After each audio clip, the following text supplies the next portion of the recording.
CCTV news channel के साथ में मीडिया ब्यूरो सोनूदेव। भारतीय बौद्ध महासभा के राष्ट्रीय अध्यक्ष माननीय राजरत्न अंबेडकर भारत के नागरिक जो पूरे विदेश में अपना परचम लहरा रहे हैं और भारत से विदेश की यात्रा कर कर बौद्धमय पूरे वर्ल्ड को बनाने का प्रयास कर रहे हैं, जो अभी अभी ऑस्ट्रेलिया से वो भारत लौटे हैं। आइए चलते हैं लाइव, अब सुनते हैं कि उन्होंने क्या कुछ कहा हिंदू धर्म के लिए, कैसे हिंदू धर्म को खत्म करने का ये कार्य कर रहे हैं। ऑस्ट्रेलिया की यात्रा के बाद आज भारत लौटे हैं और 5 अक्टूबर 2022 को उन्होंने बाबा साहब अम्बेडकर द्वारा स्थापित रानी झांसी रोड पर अम्बेडकर भवन में समाज के करीब 10,000 हमारे लोगों को बौद्ध धर्म की दीक्षा दी थी।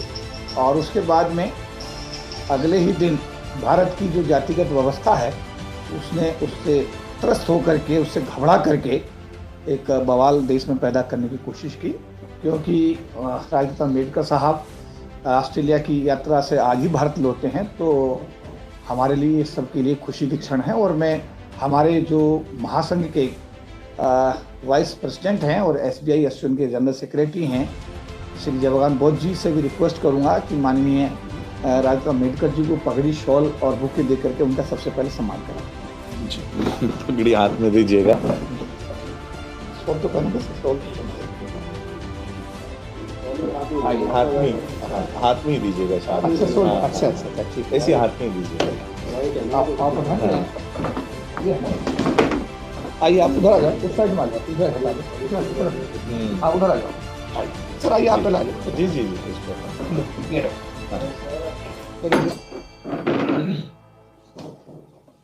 हाथ लगा।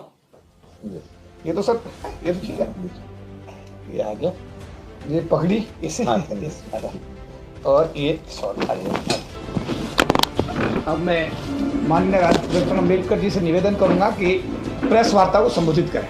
माननीय राजरत्न अम्बेडकर जी, सभी बहुजन प्रेस रिपोर्टर्स का आज के इस प्रेस कॉन्फ्रेंस में स्वागत करता हूं।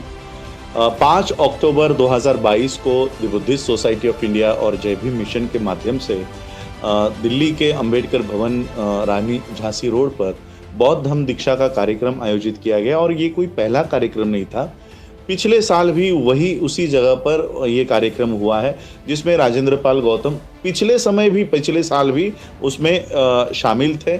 और 22 प्रतिज्ञा, क्योंकि बाबा साहब अम्बेडकर जी के बौद्ध धम्म दीक्षा का वो दिन मनाया जाता है, अशोका विजयादशमी हो या 14 अक्टूबर हो, जो कोई पहला आता है तो उस दिन वो ये लाखों के संख्या में लोग बौद्ध धम्म दीक्षा लेते हैं, प्राप्त करते हैं, ग्रहण करते हैं। और 22 प्रतिज्ञाओं का पठन दोहराने का काम भी वहाँ पर होता है। लेकिन इस बार क्योंकि गुजरात में यहाँ कहीं पर इलेक्शंस है, इसलिए यहाँ की जो हिंदू मानसिकता या ब्राह्मण मानसिकता के जो लोग हैं, उन्होंने बाबा साहब अम्बेडकर जी की 22 प्रतिज्ञाओं को ये हिंदू समाज के लोगों में नफरत फैलाने का काम मीडिया ने यहाँ पर किया है।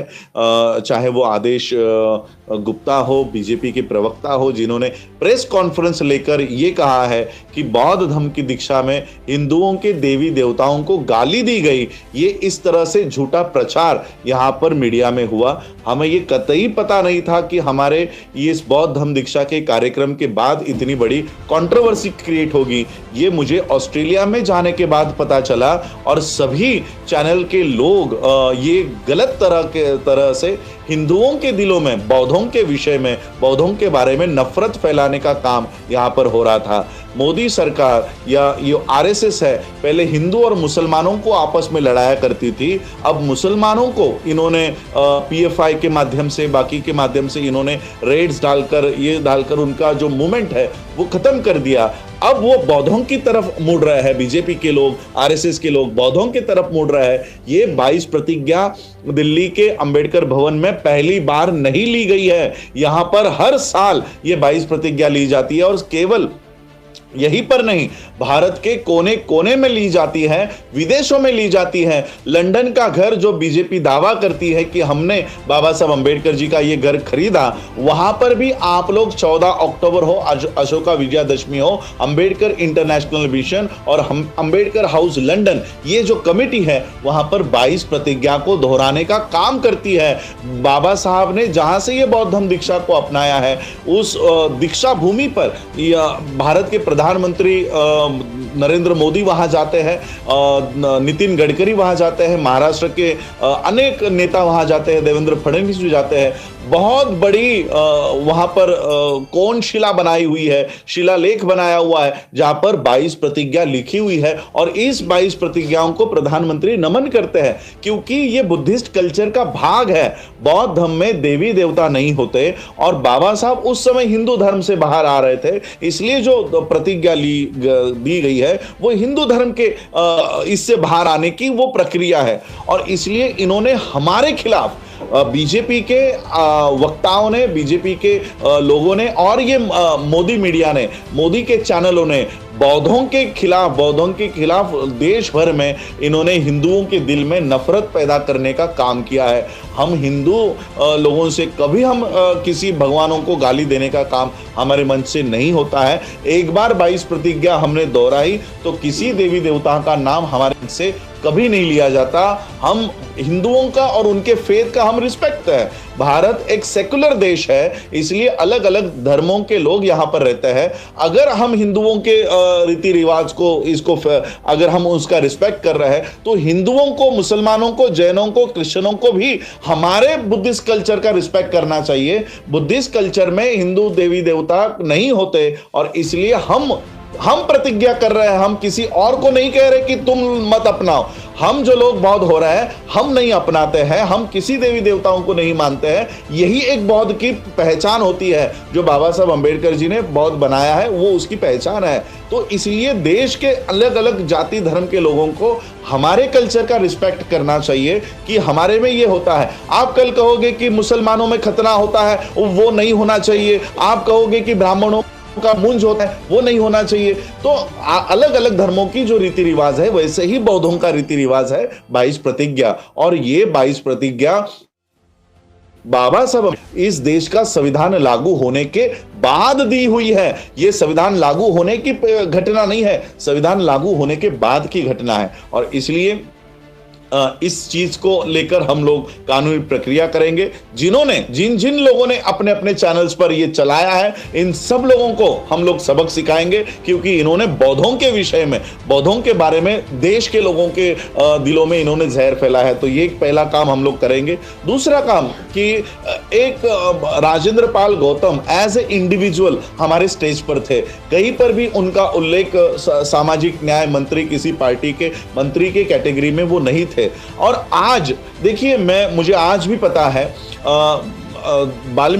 मनीषा वाल्मीकि के साथ जब अन्याय हुआ, अत्याचार हुआ और उसको देखकर उसके बाद पिछले 14 अक्टूबर 2018 या 20 को वाल्मीकि समाज के लोगों ने पूरी की पूरी बस्ती ने बौद्ध धर्म अपनाया था। और बौद्ध धर्म अपनाने के बाद में हमने ही उनको 22 प्रतिज्ञा दी थी। गाजियाबाद में वो पूरा मोहल्ला है, वाल्मीकि बस्ती है, आज भी वो लोग बौद्ध है। और जब उनको बौद्ध धर्म की दीक्षा दी गई तब भी 22 प्रतिज्ञा दोहराई गई और उस समय भी ये कंट्रोवर्सी हुई थी। तो आम आदमी पार्टी के संजय सिंह मेरे समर्थन में उतरे थे। आप लोगों ने वो वीडियो देखे होंगे कि संजय सिंह मेरे समर्थन में उतरे थे और उन्होंने कहा था कि राजरत्न अंबेडकर बाबा साहब के परपोता, उन्होंने बौद्ध धर्म की दीक्षा दी तो बीजेपी के लोग उनको टारगेट कर रहे हैं।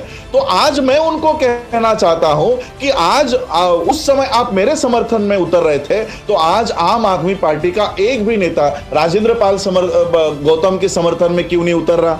मैं ये सवाल करना चाहता हूं कि जिस 22 प्रतिज्ञा के लिए आप मेरा समर्थन करते हो, उसी 22 प्रतिज्ञा के लिए आप अपने ही मंत्री का समर्थन क्यों नहीं करते?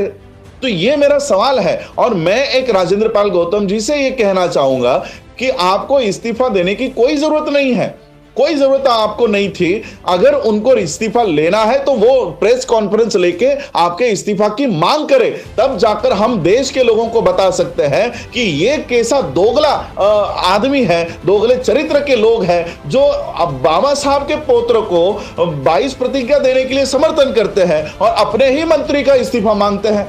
तो ये हम लोग साबित कर सकते थे। ये बहुत बड़ी अपॉर्चुनिटी मुझे लगता है राजेंद्र पाल गौतम जी ने गंवा दी है। इसके माध्यम से देश भर के लोगों को पता चल जाता कि जो लोग फोटो लगाकर बाबा साहब अंबेडकर जी का मिशन चलाने का काम बता रहे हैं, जो लोग ये कह रहे हैं कि हम बाबा साहब अंबेडकर जी को उनके सपनों का भारत हम बना रहे हैं, तो हम उनका कैरेक्टर लोगों के सामने लाने में यशस्वी हो जाते, सफल हो जाते। आज वो लोग बाबा साहब अंबेडकर जी के नाम से नाटक यहां पर दिल्ली में चला रहे हैं। आप लोगों को पता होगा कि बड़े बड़े नाटक यहां पर बाबा साहब अंबेडकर जी के नाम से दिल्ली गवर्नमेंट चलाती है। ये नाटक चलाने के बजाय बाबा साहब के विचारों को अगर जो आदमी आगे लेकर जा रहा है उसका भी समर्थन कर दिए तो भी बहुत हो जाता है। तो इसलिए ये मैं तो राजेंद्र पाल गौतम जी से यही आह्वान करना चाहता था, क्योंकि मैंने वहां से भी ऑस्ट्रेलिया से बहुत बार उनको संपर्क करने की कोशिश की, लेकिन वो भी घिरे हुए थे सभी लोगों से, तो मेरी बात नहीं हो पाई। वरना यही हम कहना चाहते थे कि ये जो केजरीवाल है, हमें भी पता है ये आरएसएस की तीसरी पार्टी है, और इसलिए इसको एक्सपोज करने का अगर मौका हमें मिल रहा है तो हमको वो हाथ से गंवाना नहीं चाहिए। तो ये पता चल जाता कि केजरीवाल ये 22 प्रतिज्ञा दोहराने पर, अगर आप जय श्री कृष्ण कहते हो तो हम लोग कुछ को कह रहे हैं, उस पर नहीं कह रहे। आप जय श्री कृष्ण कहो, जय श्री राम कहो, आप आपके चुनाव जीतने के बाद मंदिरों में जाते हो, हम उसके ऊपर टिप्पणी भी नहीं करते, तो आप हमारे बौद्ध परंपरा के ऊपर किस तरह से टिप्पणी कर रहे हो? तो इसलिए ये एक बहुत बड़ा मुझे लगता है एक मौका था जो हम लोगों ने गंवा दिया है। लेकिन फिर भी देश के लोगों को यही देखिए, ना राजरत्न अंबेडकर बड़ा है, ना राजेंद्र पाल गौतम बड़ा है। बाबा साहब अंबेडकर जी की मिशन को जो आगे लेकर जाएंगे हमको उसके साथ खड़ा होना चाहिए। हम लोगों को इसका पॉलिटिकाइजेशन नहीं होना देना चाहिए। लोग भ्रमित होकर कल को फिर राजेंद्र पाल गौतम जी आम आदमी पार्टी में ही कंटिन्यू रहे, तो इसका मतलब ये नहीं कि लोगों को भी आम आदमी पार्टी में चले जाना चाहिए। ऐसा कतई नहीं करना। राजेंद्र पाल गौतम जी इस समाज के एक व्यक्ति है, नेता है, इसलिए हम उनका समर्थन करेंगे, आखिरी दम तक करेंगे। लेकिन उनके पॉलिटिकल पार्टी को हम कतई सपोर्ट नहीं करेंगे, और कतई हम इस पॉलिटिकल पार्टी का लोगों को भी हम लोग कहेंगे कि कभी इसका झंडा भी इसका नहीं उठाना है। और इसका निषेध तो हम करते ही हैं। आम आदमी पार्टी का पूरे देश और विदेशों में इसका ये निषेध शुरू हो चुका है। ऑस्ट्रेलिया के कई सारे लोगों ने मुझे ये मैसेज दिया है कि आप हमारा मैसेज राजेंद्र पाल गौतम जी तक पहुंचाइए, और वो मैसेज ये है कि राजेंद्र